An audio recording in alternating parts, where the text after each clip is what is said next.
Well, I guess it would be fair to say that the CHL season has come to its inevitable conclusion. Back to back Memorial Cup championships for the Ontario Hockey League as we welcome you to the OHL podcast. Dan Mahar over there. My name is Mike Farwell. And Dan, after Saginaw won as the host team last year, the team they beat was on a mission this year. We saw them all through the OHL season. And I don't think there was much doubt, even though they had to come in through a semifinal victory to get there. The London Knights are your 2025 Memorial Cup champions. Yeah, kind of just affirming what we've said all along, that the OHL is the best league there is, right? we keep saying it to anybody who will listen, of course. Yes. Yeah, it's you and I both called it, right? I mean, it was hard to pick anyone else. And I heard all of the pushback. I heard, "Oh, you guys don't know how good Medicine Hat is. You don't Gardner McDougall's track record." Yes, all those things can be true. You know who else was really good? The Oshawa Generals, the Kitchener Rangers, all these teams that just got brushed aside by these London Knights. So I think, like you said, inevitable is a good term. I think we clearly saw it coming. Proved that in a previous podcast that we called this both. So no shock to me, and I'm sure it was not a shock to you. I thought a week ago that maybe we would be seeing Moncton and London in the final. That was the semifinal. Gavin McKenna and the Medicine Hat Tigers make it to the final, but the London Knights just too much for them after a strong second period. So that's back-to-back wins for the OHL after 4 straight wins for the QMJHL, and the Dub has still not seen a Memorial Cup championship since 2014 when Edmonton won it. I look back now, Dan, at the past 20 Memorial Cup champions. And I do this deliberately because, of course, all the talk is going to be about the dynastic London Knights, which is something that we've talked about just through the OHL for all through this season and many years before. This is their third now Memorial Cup in the past 20 years. The Quebec Rempart have 2, and don't overlook the Windsor Spitfires, who also have 3, and Windsor got theirs in 9 years. I guess what's going to happen here is it tomato tomato. Do you measure the Memorial Cup success or the OHL success? Championship success, which is of course where London dwarfs all others in the O. But I don't know how you measure this, but certainly the London Knights seem to be the team against which maybe all other CHL teams are now measured. Yeah, I'm not sure I've personally really thought about it that closely in terms of measuring one year against a team that might have performed 10, 15 years earlier. I think their circumstances always change. So I just like to draw fairly broad conclusions and say clearly, I think the London Knights have established themselves as the premier franchise in the CHL. You referenced a couple others that can make a good case for being in that elite tier, or certainly having been in that elite tier. But I think you're right. I think when you measure on the weight of all achievements, league titles, division titles, Memorial Cups, put it all together, just I would even say winning percentage year over year, the picture gets clearer in my mind that the London Knights in the Hunter era, we'll call it, have never been uncompetitive in any year.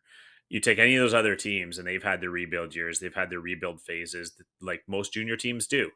So whatever the medicine that London is taking is working because they are consistently in the top 3 or 4 in the conference. And to do that for 20 years in junior hockey tells me that you've established yourself in a tier of your own.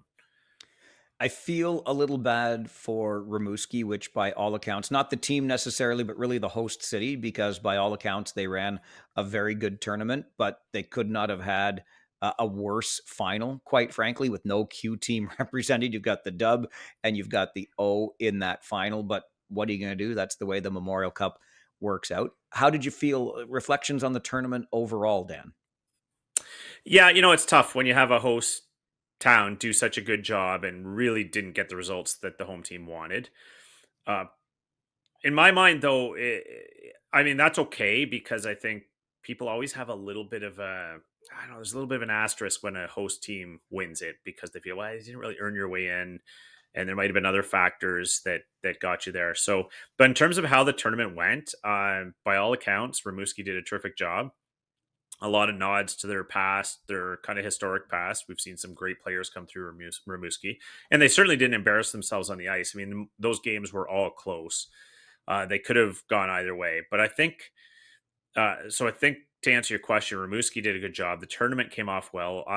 By and large, I thought the officiating was good. I thought the crowds were good and into it. So it was a good tournament. I think you just had like we referenced, you had a heavyweight from another league, and arguably two if you throw Medicine Hat in there. So the Q has really acquitted itself really well in Memorial Cups over the last several years, and this just wasn't to be this year. Rimouski's got to be looking back at the opening game and thinking that was the chance, right? They have the lead going into the third period against Medicine Hat. They couldn't hold on to it. And that really, as competitive as they were all the way through. And look, they were a Final Four finisher, right? They lose to Moncton in the Q playoffs. So it's not like they were a bridesmaid per se, or just kind of in because they were the hosts. They were very competitive, certainly deserved to be amongst the best in the league. Yeah, they were amongst the best in the CHL, so deserving to be at the tournament. But after that first game, just never got it. And quite frankly, I was a little bit surprised myself that London had to play the semifinal game to get here. But and it's so hard in a short tournament like this, beating a team twice, which was the task now that Medicine Hat was faced with. It's eerily similar to a year ago, Dan, when London beats Saginaw in the round robin, and then Saginaw comes back and beats London in the final. Yeah, I've heard some whispers. So, when people look at the schedule for Memorial Cup, the conventional wisdom is, the schedule works against teams that have to play back to back or extra games. I think there's a fatigue factor, but really what we're kind of seeing is that it might be a disadvantage to get that bye through to the final. Seen that happen a few times where teams, have a few days off, and a team comes right back at you from a previous game, and they're flying. And we saw that in this tournament. We saw it last year. We saw, you referenced that Medicine Hat win over London in the round robin. Same thing. They kind of had a game before that, got fired up and came at it. So it's hard to tell where the advantages lie in the tournament, but there's starting to be some track record, I guess, or trend for saying that, you might want to play in that semifinal. You get a day off before, a day off after, and then you keep the wheels rolling. And we saw in the finals, it was a very different London Medicine Hat game than the first one. So the Medicine Hat Tigers saw the full force of what London can do.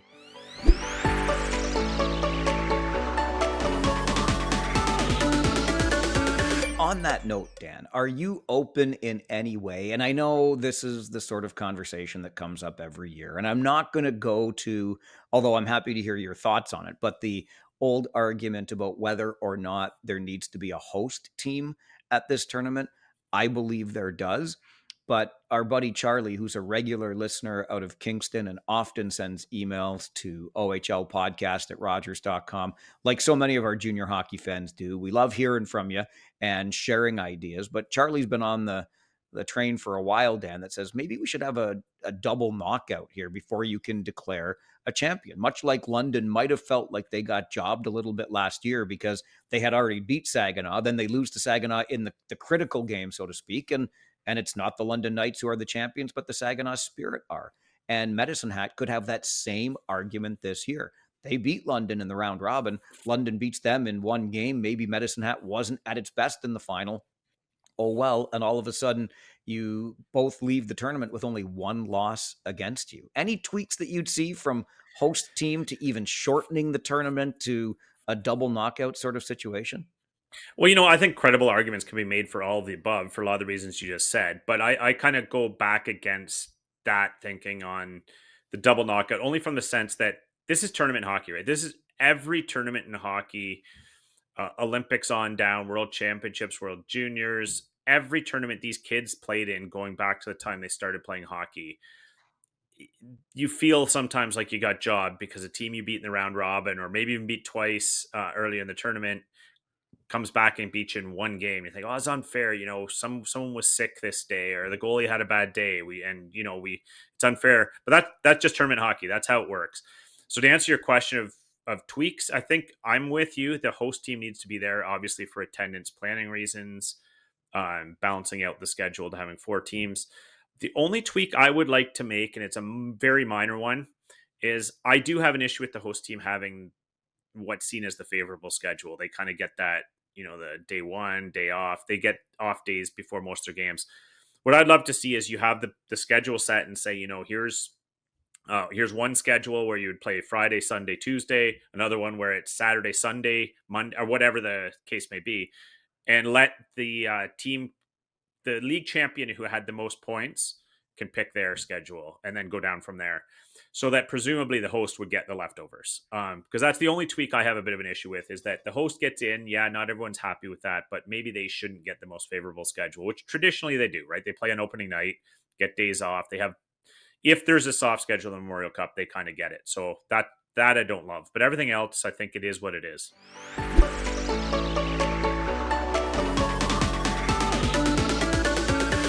Hypothetical situation for you here, Dan, and I'm going to preface this with the reminder, and we're both on record, I think, as having agreed to this through the regular season. I'm here for the physicality and the hard-nosed aspects of this game. I think in the OHL, the 3-fight rule should be extended so that players aren't maybe by November already at their limit and facing suspensions for further fights, et cetera, et cetera. I like I like the rough stuff. Period. Say what you want about me. I'm okay with fighting in the game. So with that being clear, prefacing this, hypothetical. I just want to be clear about this too. This is a hypothetical situation here, Dan Mahar. But explain to me, and because I like the physical stuff, I like the idea in a playoff series or even a back-to-back maybe of sending a message for the next game, that sort of thing. But hypothetical situation, you've got a player on your team who's about as tough as they come and wants to send that message for the next game, let's just say. But in the game, before the message is sent at the end of the game, the most that this player sees the ice is during the warm-up. And then maybe in the last 20 to 30 seconds of the game, he ends up on the ice. He does something kind of goofy. Okay, I guess you're sending the message for the next game. But what message are you sending when the only thing you're going to do in that next game is sit on the bench and watch? I'm just, Dan, hypothetical player I'm creating here. I know that I'm not, but come on with your comment. Like what? Seriously. Is this just London's flex, to use the kids' words, to say we can win a Memorial Cup even with a roster spot being used by Ryder Bolton? I love you, Ryder Bolton. I love the whole Bolton family, but well, I don't understand. If you could explain it to me, and I love the tough stuff. I love the tough guys. Come on. That's a great question. I'm not sure I have an answer for it. Really, because in my mind, if this was all hypothetical, I would say it's tough to win a Memorial Cup or a Stanley Cup or anything if you have a player sitting on your bench that doesn't play or you can't put in a normal shift. And with all due respect to Ryder Bolton, on the harsh terminology I'm about to use, but when you waste a roster spot, which effectively is what you're doing if you have a guy you don't play in the game, other than maybe very specialized circumstances, that should be a disadvantage, or it should be a risk at very least to you to do so.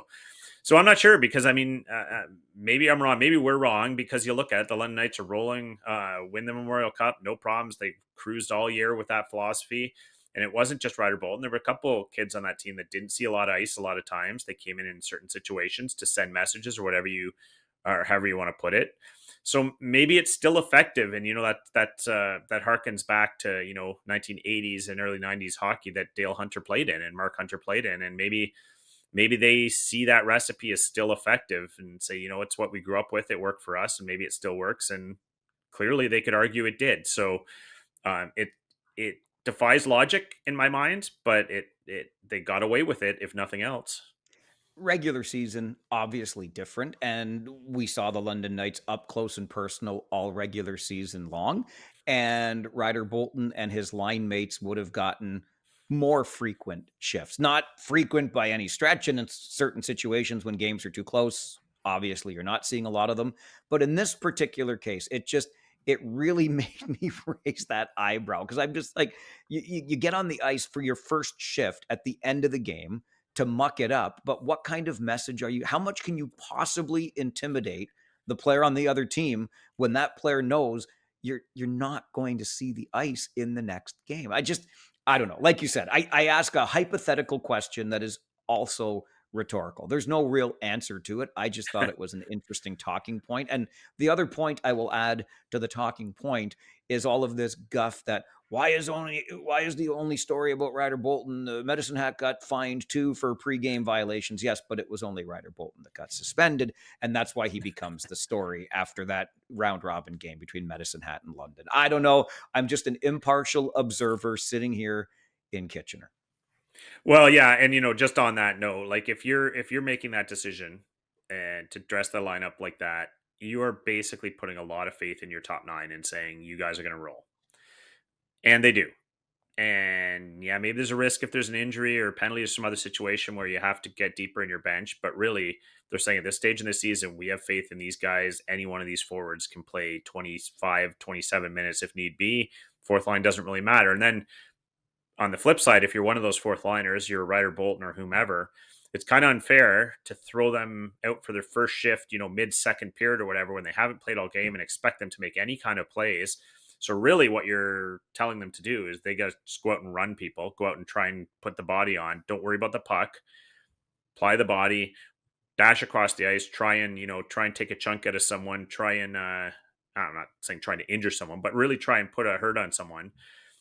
Because that's really all you're going to do effectively at that stage, is it not? When you haven't played all game, I mean, I'd have trouble sitting on the bench when if we had a team that got into penalty trouble and you go 6 or 7 minutes without playing. I had trouble doing much when you get out for your next shift. So I can't imagine what it's like for those kids trying to play hockey, other than just go hit.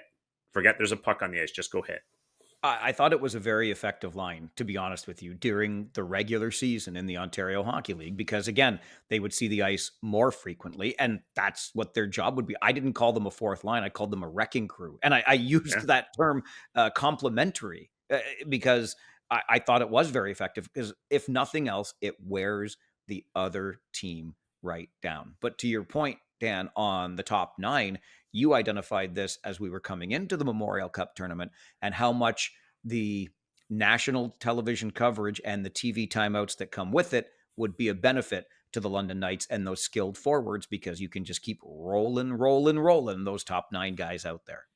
100%. And I'd add the D too. Sam Sure. Dickinson, Oliver Bonk, you name it. Like your top guys can play more, and it's just a fact. You see it a bit in the NHL too, where you still have to go a little deeper on the bench, but a lot of NHL teams really leverage those timeouts and that extra time breaks during the game. And I've heard many an elite player talk about how they want to be in the game. They want as much ice as they can get. That gets them into the game. And so, yeah, are you going to take your Easton Cowens, your Austin Matthews, I mean, whoever you want to pick, and tell him, I'm gonna throw the fourth line out a bit more here because I think you guys need a rest, when they're on the bench itching and saying, "No, coach, put me back out, put me back out. I can play 10 minutes this period. I can play 11." You're gonna, I mean, as a coach, if they can do it, you want your best guys on the ice for obvious reasons. So the only question ever is, can they do it? And if the answer appears to be yes, then that's what you're gonna do.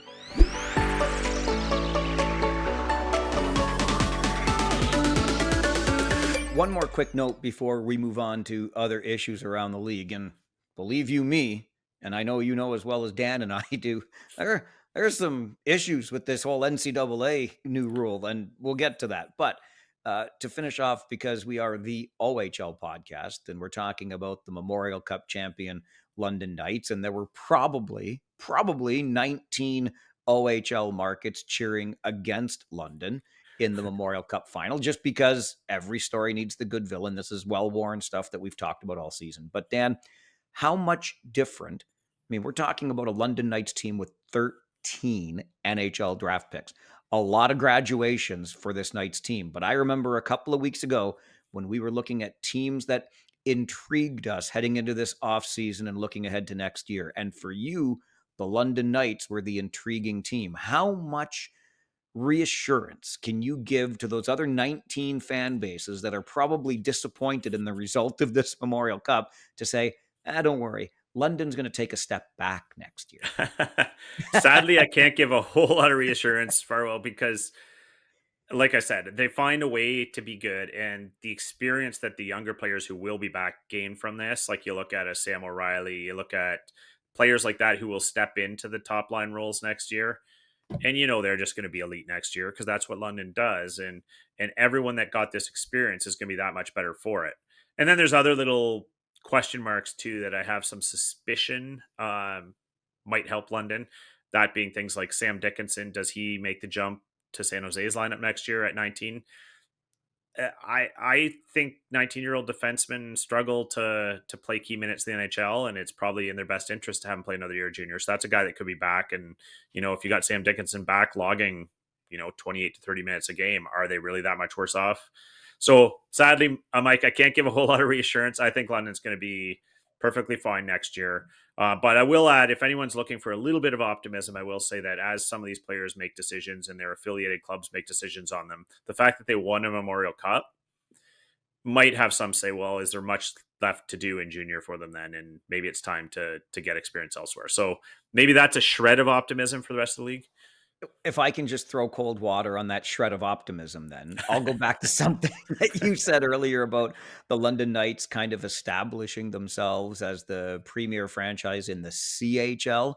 And we'll get into this more in just a moment. But with the NCAA rule change and so much more movement now between leagues, I think, Dan, if you are a premier destination of the 60 plus soon to be in the CHL, players might be inclined to say, I like the looks of the London Knights as opposed to North Dakota, Michigan, Notre Dame. Take your pick. So I think that makes London that much scarier, quite frankly, because some top otherwise NCAA talent may find themselves in the forest city of London, Ontario. Yeah, it's a valid point, especially because those kids are going to be weighing all kinds of things, and who knows? Maybe if money's the only factor, maybe they can get some of that coming the OHL route too. Who knows? But yeah, it's being London would be better than being, and I won't throw any franchise under the bus, but in terms of luring some of those people who are winning that battle against the NCAA, you're absolutely right. London would be positioned better than any other CHL team to do so. Maybe one of those franchises that Dan doesn't want to throw under the bus is on the West Coast, the West Coast in Victoria. Why is Dan a little bit worried about our Ontario Hockey League? And one of the winningest coaches in OHL history will not be behind a bench in the O next season. We'll get into those stories as we continue this week on the OHL podcast. The fastest game on ice just hit another gear. Welcome to the Stanley Cup playoffs, where legends are made and every shift could turn the tide. And now, with DraftKings Sportsbook, an official sports betting partner of the NHL, you can take every slapshot, breakaway, and overtime thriller to the next level. New to betting on the Stanley Cup playoffs? You're in for an exciting time. Getting started is a breeze. Fire up the DraftKings Sportsbook app, pick your team to win, lock in your wager, and you're off to the races. It's fast, it's simple, and it puts you right in the middle of the action. Here's the kicker. New customers who bet just $5 will score $300 in bonus bets if their wager hits. That's right. Turn $5 into a playoff payout. Download the DraftKings Sportsbook app now and use promo code THPN. That's promo code THPN to unlock $300 in bonus bets when your $5 bet wins. Only on DraftKings Sportsbook. The crown is yours.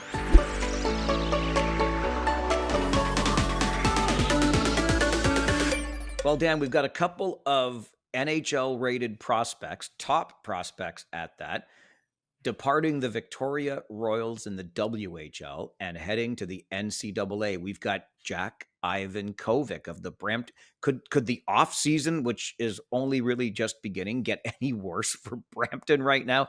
Ivan Kovic makes an NCAA commitment, and you, my friend, Mr. Mahar, are quite concerned about the OHL present day. Yeah, I mean the reality is I know a lot of people saying, well, don't panic, it's gonna be fine. There's gonna be an elite league for younger players. They'll get more 16-year-old high-end players, and it's just a trickle and yada yada. I'm gonna be blatantly honest with you. I think it's scary. for a lot of reasons. And some people are saying it's going to be fine. Just wait till the dust settles. But is it fine for the Brampton Steelheads right now? Is it fine for the aforementioned Victoria Royals, who you just referenced in the WHL? No, it's disaster for them right now. There is nothing else that can that could happen that could make it worse. So when it's already happening, I think there's lots of cause for concern. I think there's lots of implications here. Is it full on disaster? No, I'm not ready to sound the panic alarms. But when you start losing Ivan Kovacs and in Victoria's case, Verhoof and Retchny, who are top end NHL prospects this year, you're not losing 19 and 20-year-olds. You're losing guys who are supposed to be the elite core of your lineup for the next 2 to 3 years. That's scary. That's scary for the CHL, and it's already happening. So, and yes, I know there was a trickle the other way of players coming to the CHL, but I think there's a different tier of player here we're talking about. So it's not an equal transaction, and that has to be really scary, I think, for the OHL. And I know, Mike, your point is always, well, these teams got to step up their game. They've got to find ways, and that's absolutely true. There's going to be a whole new landscape for these franchises to operate in where they have to do better and make it more appealing to these prospects. But I think at the end of the day, what concerns me is what concerns me with everything involved in sports, which is the money factor, is that money can ruin a lot of things. And when you have money dictating it, and that seems to be the main reason these players are going to the NCAA, is money. They can make money sooner, and who can blame them? But if it's a financial battle, and a big chunk of it will be a financial battle, I don't see how the CHL wins that one. So you're going to have to be creative to prevent it from being a disaster. I'll put it to that way. I know that's alarmist. It's not what a lot of people want to hear, and some people probably are not going to agree with that. But I see plenty of cause for alarm. Okay. So I will add to the alarmist nature of this much. And that is I am curious at the age of the players who are now making these commitments, right? They're either about to be drafted into the NHL or they're projected to be high end prospects for the National Hockey League, which almost inevitably leads to a pretty nice pro payout somewhere down the road. So that's got me curious. You've got my attention now, NCAA. But for me, it pretty much ends there because I think what we're overlooking in, yes, these high end prospects deciding that they're going to test the waters in the NCAA. But you can call it a trickle if you want. There have been some pretty high end players, Dan, that have made the leap into the Ontario Hockey League once this agreement was reached where they maintained NCAA eligibility. And I don't see them running back to the NCAA just yet. So I think there really is still time for the dust to settle, and we're going to just figure out what this new era of hockey looks like. And so I'm not nearly as alarmed as you are in all of this. Certainly not yet. And I think it does become incumbent on upon the CHL teams to make themselves a more attractive destination. Look, Brampton's got a lot of work to do in that regard. The atmosphere in the arena. I don't know what options are available to players or amenities are available to players at the Powerade Complex, Gatorade Center. I can't believe I forgot the name of the arena already, but you know what you know what Yeah. I'm getting at. Yes. So Yeah. anyway, I'm not as alarmed. And the other thing that I think might end up being a factor in all of this is the old saying that the grass isn't always greener on the other side. You might think so. And I get that. The money is certainly attractive. I would say two things about this. First of all, while the money is attractive today, and I get it, when you're 17, 18, 19 years old, everything is about right now. You're not thinking about retirement. You're not thinking about mortgages. You're thinking about, wow, I can put, let's just use the Porter Martone example, $250,000 in the bank. That's fantastic. But what do you think's better, perhaps? 250,000 now, or the chance at 25 million as a pro down the road? And so, to my second point, which ties into that one, I still believe firmly do I believe that the CHL, with the schedule, with the training, with the coaching, etc., is the best development league to get you to the pros. I just don't think there's enough rigor in the NCAA schedule. Does that change? I don't know. I, but I think the CHL still does a better job of preparing you for that next level. And then you get to the pros and you're going to start making backhoes and backhoes of cash when you get there. Yeah, and I think you're absolutely right that right now, as we sit here today, the CHL absolutely is the best path. I totally agree with that. I think where the uncertainty comes in is, will it remain so? Because if you have a lot of your peers, your competition that's helping you develop in the CHL start to migrate, do you start to question which is the best spot for you? Because if the CHL does inherently become a younger league, well, then it risks losing its status as the best development league. So I think probably the most salient point you just made in what you said is the grass being greener on the other side piece, where I think that things may look great, may look rosy in terms of, the opportunities to make a little money in the NCAA and get a slot on these teams that are, fairly prominent schools. There's only so much ice time though, and you referenced some of the players that came back from the NCAA this year, and by and large, that's exactly why they came. There's kind of two cohorts, if you will, that came to the CHL. The younger ones who had NCAA commitments starting in 26, 27, that needed some place to play till then. That's one cohort that the CHL took advantage of and will continue to, I would think.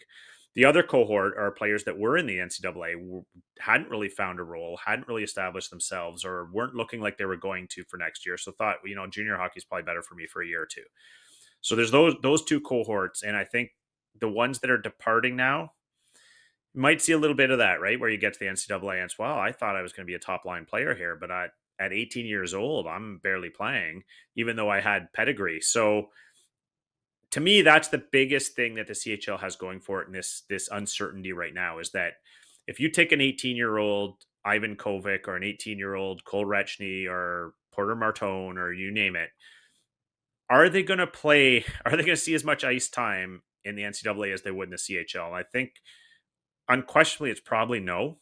And I think that will be a big swaying factor because you're right. Whether or not you can put money in the bank right now, at the end of the day, these guys who have aspirations of the NHL are going to do what's best for their hockey development, not for a few $1,000s, hopefully.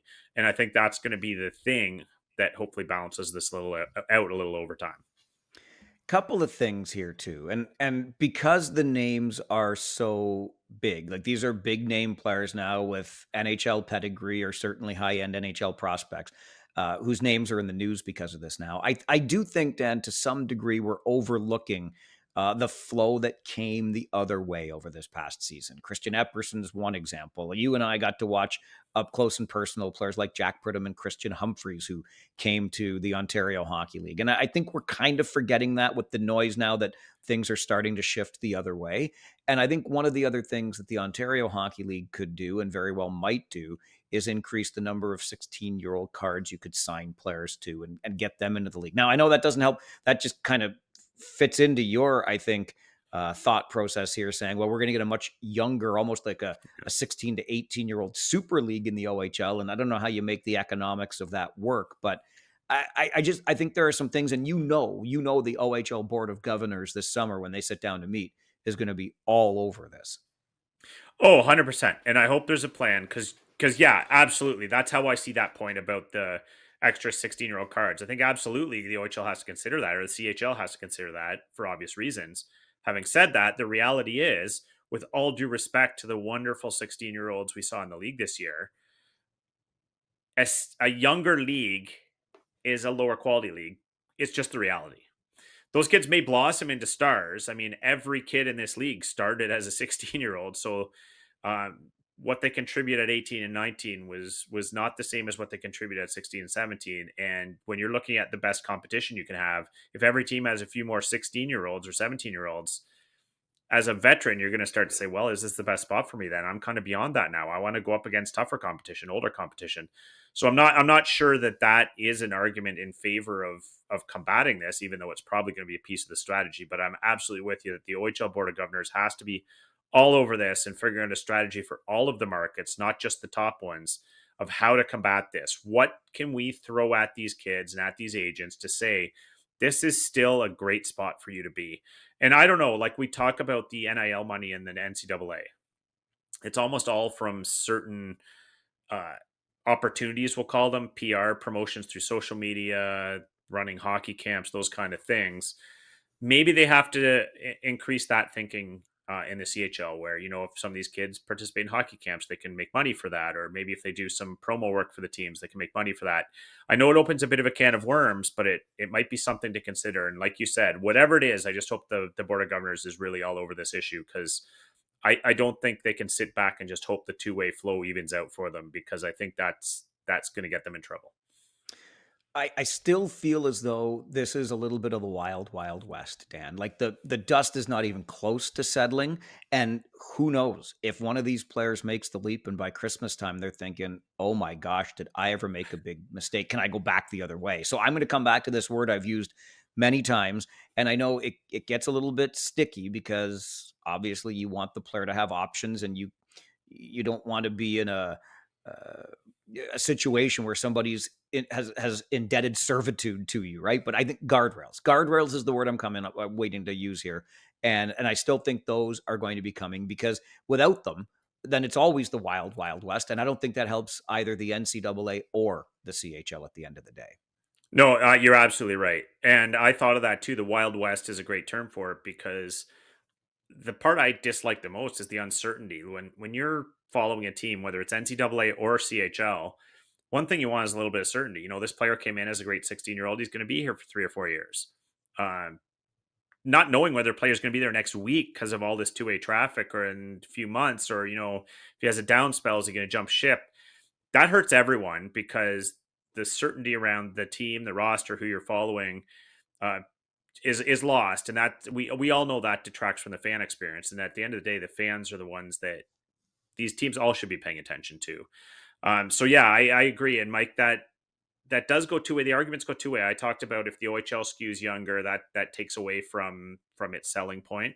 But if the NCAA is pilfering all these younger players, it skews younger too, because it's typically 20, 21-year-old players league, 22-year-old players league. And that's what appeals to a lot of these guys that want to go there. Like, you look at a Malcolm Spence, who spent a few years in the OHL now, and says, well, it's time for me to play against bigger bodies, faster, older players.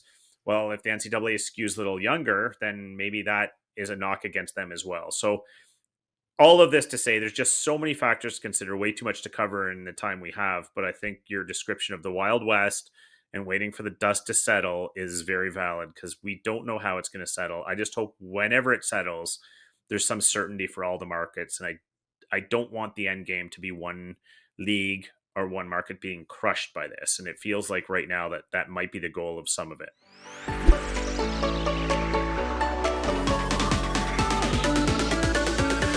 There is little doubt that we will continue talking about this for many, many months, and it will get into next season on the OHL podcast. But as we continue with this one, in Barrie, a former Colt now takes the reins behind the bench. Not just an assistant coach anymore, is Dylan Smoskowitz. And that means, Dan Mahar, that Marty Williamson, one of only 7 OHL coaches with more than 600 wins behind the bench, is no longer the head coach in Barrie. What do you make of this? Yeah, I think it's kind of simple. It's something we've seen coming over the last 10, 15 years, where we just spent a whole segment talking about really the business side of sport, and it has grown so much in the CHL. This is a business that it's no longer where you could be a GM back in the 1980s, or maybe even the early 90s, where it was mostly hockey focused, a little bit of operational stuff in the front office, and you could handle both roles. I think more and more now, people that are in these dual roles, GM and coach, are saying, it's just too much right now. You can't do the proper scouting. You can't do the proper business side of things in this role and serve your team well as coach. So I see it as probably a recognition by Marty Williamson that, you have to kind of split these roles, and you've got a good guy in place here to take the on ice segment from you, and, pick your lane, because I think the lanes are too wide for any one person anymore.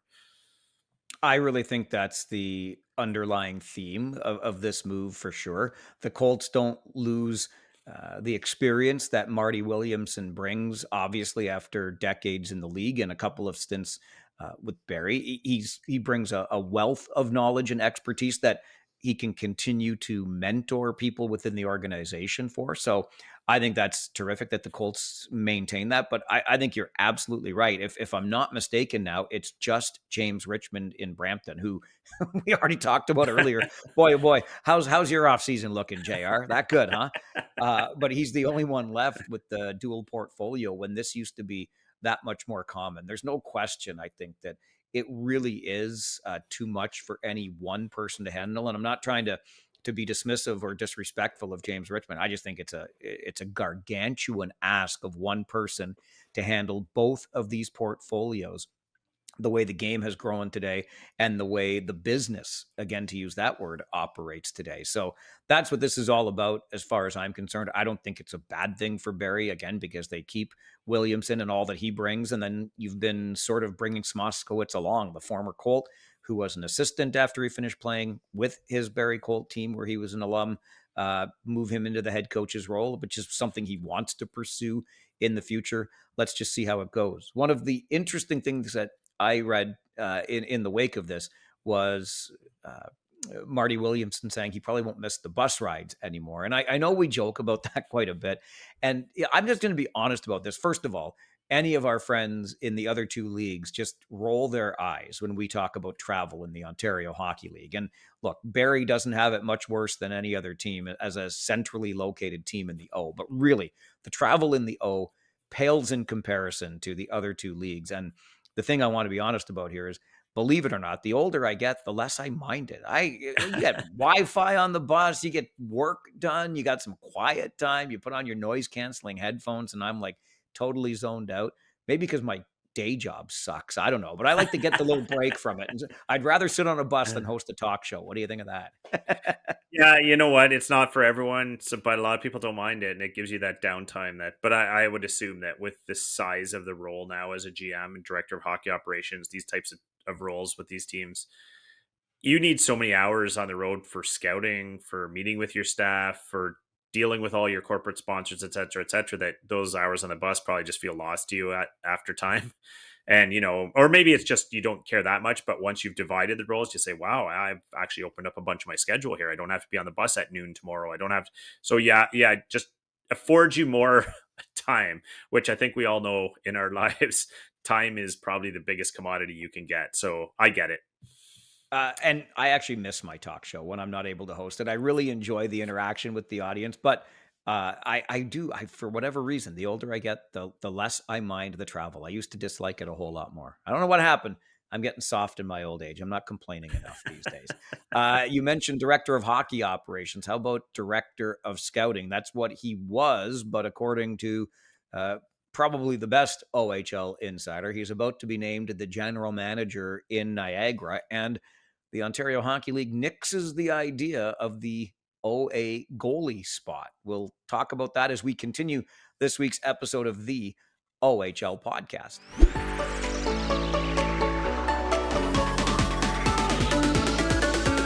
Well, Dan, it sounds like the Dogs have got their man in Frank Evola, director of scouting with the Windsor Spitfires, according to Jeff Merrick of The Sheet, who is one of the most reliable sources I know of when it comes to OHL information before it's officially released. The IceDogs said they were waiting for the Memorial Cup to end before making the announcement. So do we expect that even before this episode gets released on Tuesday? I'm not sure, as we record just at the end of the Memorial Cup final on Sunday night. But Frank Evola from Windsor, where he was director of scouting, to become the new GM of the Niagara IceDogs. Well, if you're going to evaluate it this early in the process, I think the best thing you can go on is just the track record recently of Windsor's drafting, which is pretty darn good. So I look at the bodies they've brought in, and I have to think based on that alone that it's got to be a step in the right direction for Niagara. And given the way things have gone in Niagara, pretty credible name to bring in, I would think. I agree with that in so many ways, Dan. And the other thing, like, again, I'm just going to be blunt here. I'm surprised that somebody with Evola's pedigree is like it. I'm sorry, but is even interested just because of the way things have been going under Darren DeDobler's ownership. And I'm sorry to be so blunt about that, but I think the track record speaks for itself. But to your point, not only do you have a pretty good track record of the players being brought in to Windsor, so this bodes well for maybe building something in St. Catharines that fans can be proud of, but also the Spitfires, and we talked about this through the year on this podcast too, Dan. It's a really first class, well run organization, top to bottom. So if you're getting a guy that's coming from an organization like that into an organization that's an absolute mess, quite frankly, maybe this is the kind of fixer that is going to help fix things in Niagara. Yeah, for sure. I mean, the first two things that jumped to my mind when I heard about this, because your point about why would you want to walk into that if you've got a Exactly. so I think there's a couple things that come to mind here. Well, first of all, there's just the straight up ambition to do a job well and have the opportunity to maybe turn a franchise around on your own when you weren't in the driver's chair in Windsor. So it's a potential step up for you. The other piece is I think we've all heard whispers too around the OHL's involvement in Niagara and trying to fix the culture there. And we've heard that whispers that Darren Dobler will be stepping back from a lot of the day to day. He'll be further removed. How I read that was that Mr. Evola now has carte blanche here. He has some assurances that he won't have to deal with some of the interference from the owner's box, and that there were some side deals made there where he can operate as he sees fit. That's kind of how I translated what we've heard about this hire, and I think that's the only thing that makes sense to me, because you're right. You wouldn't walk into that situation without some assurances that you could operate how you saw fit. Interference from the owner's box, you say. If we want to kick a dog in the OHL next season, based on this news and how we feel about it, maybe it won't be an ice dog, but a bulldog instead. I'm just throwing that out there. I'm saying interference from the owner's box, Brantford. I think Brantford may supplant Niagara as the Uh, OHL market where things. Was that too clever for this late at night? it I'm no, not I know sure. it's yeah. I maybe Sorry, it was it's probably poor. yeah. It's it. No, it's I should have been with you on that one. I just took me a second, but you're out. You gotcha with you. Hyman Yeah, family. I Yep. if I have to go that far, it was really poorly played on my part. But yes, I'm worried. Is all I'm just worried. We've talked about this before. I hope for the best for the Ice Dogs. I think Evola's a good hire. So let's just see how it all works out, and let's just cross our fingers that things stay on the same trajectory they've been in Brantford. Because gosh, I want to see that market succeed, and what a great legacy that Michael Andlauer left.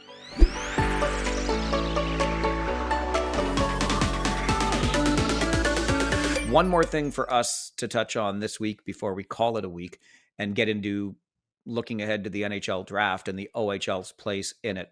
But something we talked about earlier, Dan, and we were okay with, and then we got some blowback from people in the game, which was it was great because this is one of those things where really you can say two sides to it. The ability for teams to carry an extra OA if that OA was a goalie. We thought this isn't a bad way to go. Others said it's a terrible way to go. You want the best players at all times. Don't just gift somebody the spot because they're a goalie, that sort of thing. They'll find a place to latch on somewhere else and let the best play in the Ontario Hockey League. Well, it sounds like that side of the argument wins because the OHL, pardon me, appears not ready now to move forward with that extra OA spot for a goaltender.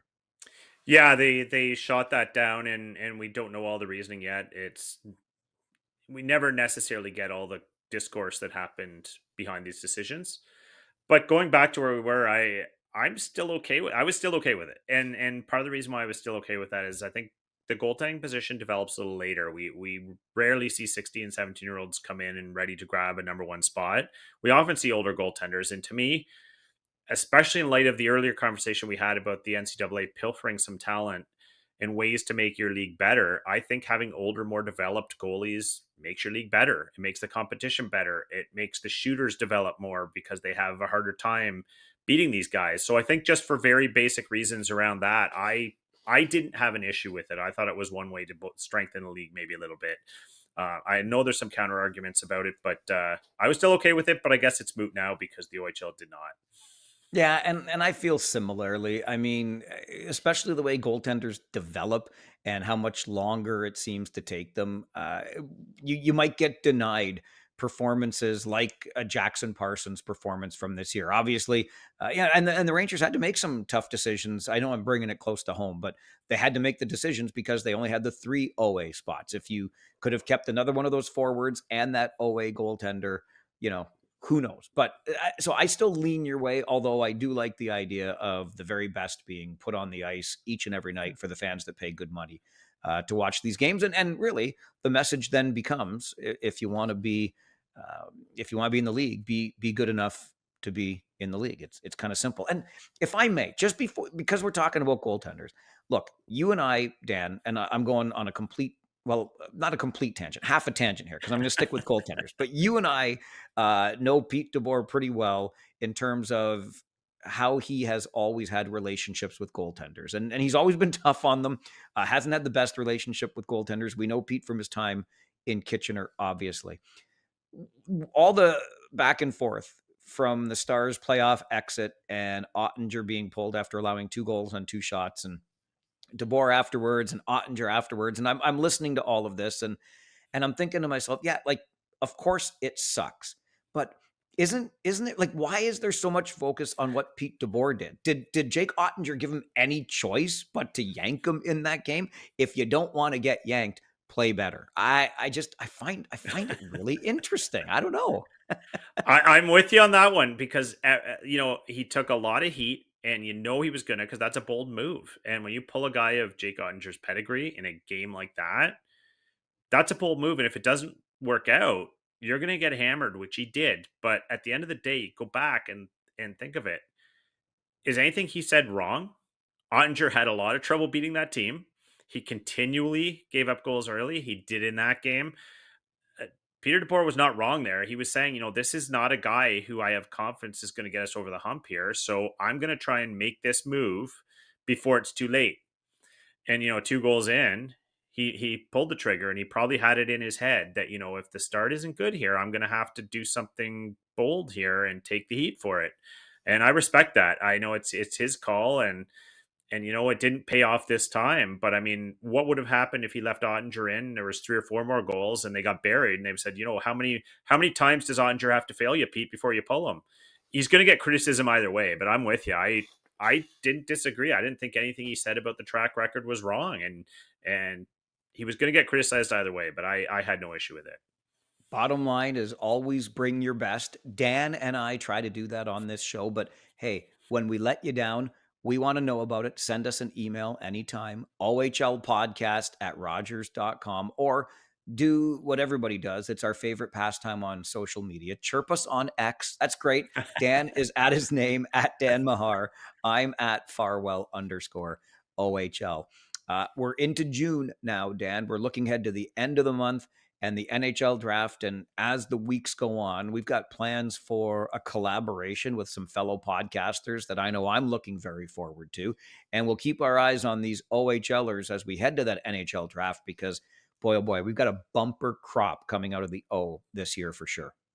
Oh, it's going to be awesome for the OHL. I'm so looking forward to the draft this year, and that collab you just mentioned, because I haven't run this by you yet. But if we do like a Survivor style and get rid of the weakest podcaster, I get to go home early. So. I thought you were about to vote me off the island. No. You have so much more to look forward to. Thanks for being with us through the season. Hey, we at least had this going back. I bet you if we rewind the tape to day 1 of the OHL podcast for the 24-25 season, we had the outcome that has now arrived. The London Knights are Memorial Cup champions. 2 smartest guys in OHL podcasting, Dan. Tell the other OHL podcasters that when they join us. and yes, but the bottom line is, you just hit that. Congratulations to London, their fans, and everyone involved. That's quite an achievement. That man over there is Dan Mahar. My name is Mike Farwell. We together bring you the OHL podcast, and we'll be back in your ears next Tuesday.